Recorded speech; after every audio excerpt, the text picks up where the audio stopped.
Assalamualaikum warahmatullahi wabarakatuh. Saya Julian Setiawan dengan NIM 0404202015 dari Prodi Pemikiran Politik Islam.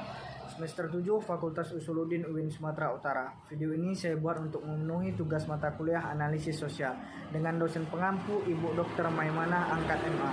Di sini saya ingin memaparkan materi saya yang berjudul Analisis Penggunaan Strategi Manajemen Konflik dalam Upaya Penyelesaian Konflik Politik di Indonesia.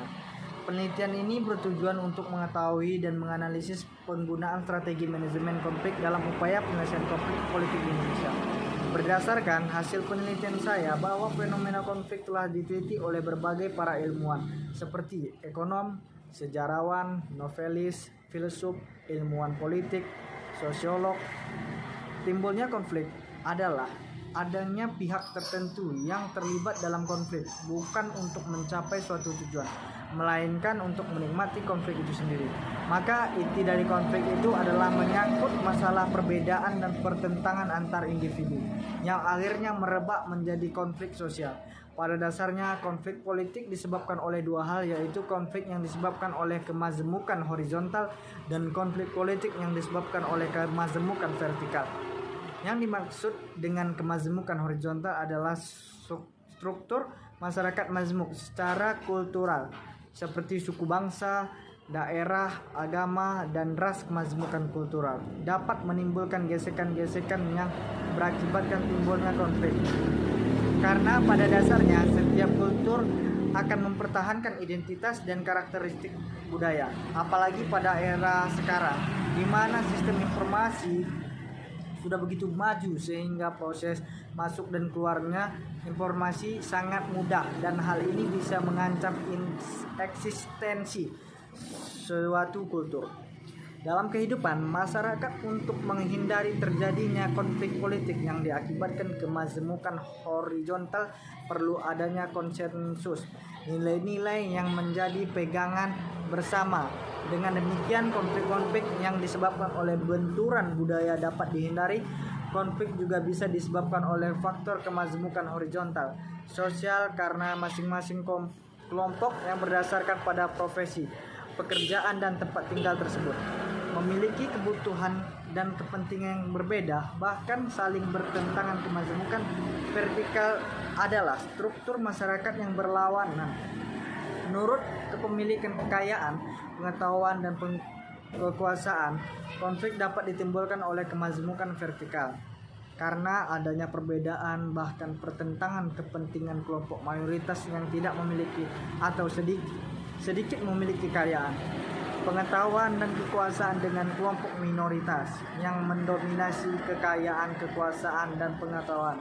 Jadi kekayaan, kekuasaan, dan pengetahuan bisa menjadi penyebab utama timbulnya konflik. Akan tetapi kenyataan menunjukkan perbedaan kepentingan karena kemajemukan horizontal dan kemajemukan vertikal tidak dengan sendirinya menimbulkan konflik. Hal ini disebabkan kenyataan adanya masyarakat yang menerima perbedaan tersebut. Perbedaan akan menimbulkan konflik jika individu atau kelompok memperebutkan sumber-sumber yang sama seperti kekuasaan, kesempatan, dan sebagainya. Konflik terjadi manakala terdapat benturan kepentingan. Dalam rumusan lain dapat dikemukakan konflik bisa terjadi apabila ada pihak yang merasa diperlakukan tidak adil atau adanya pihak yang berperilaku menyentuh titik kemarahan pihak lain. Dengan kata lain, perbedaan kepentingan karena kemajemukan horizontal dan vertikal merupakan situasi dan kondisi yang harus ada dalam konflik. Tetapi perbedaan kepentingan itu bukan kondisi yang memadai untuk menimbulkan konflik. Tujuan konflik untuk mendapatkan sumber-sumber kekuasaan merupakan untuk dapat hidup secara layak dan terhormat dalam masyarakat.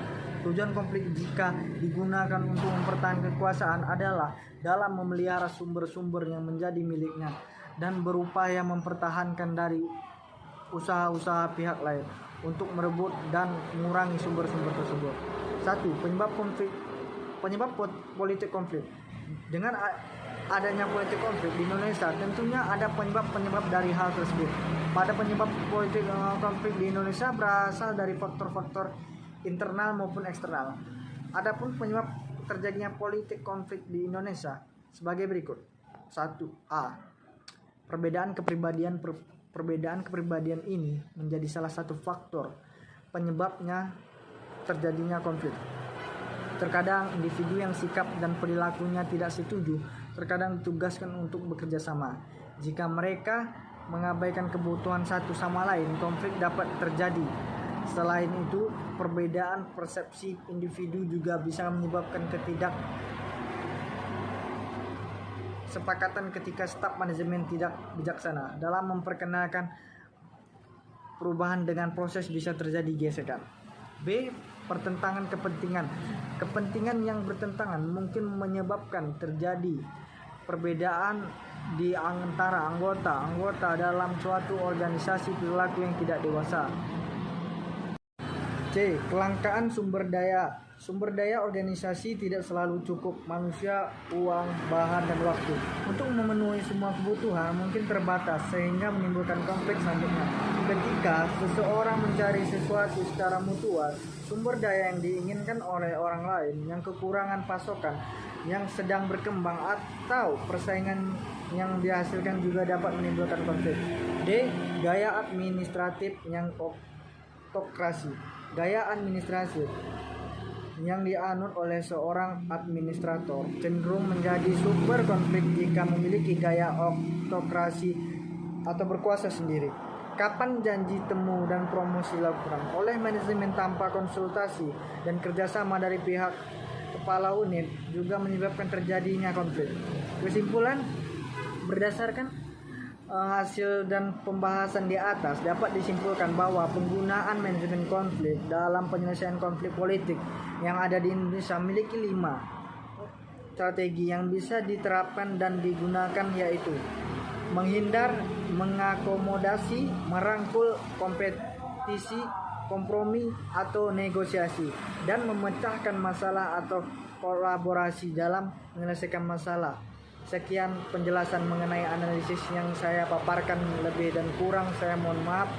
Saya akhiri, wabillahi taufiq wal hidayah. Wassalamualaikum warahmatullahi wabarakatuh.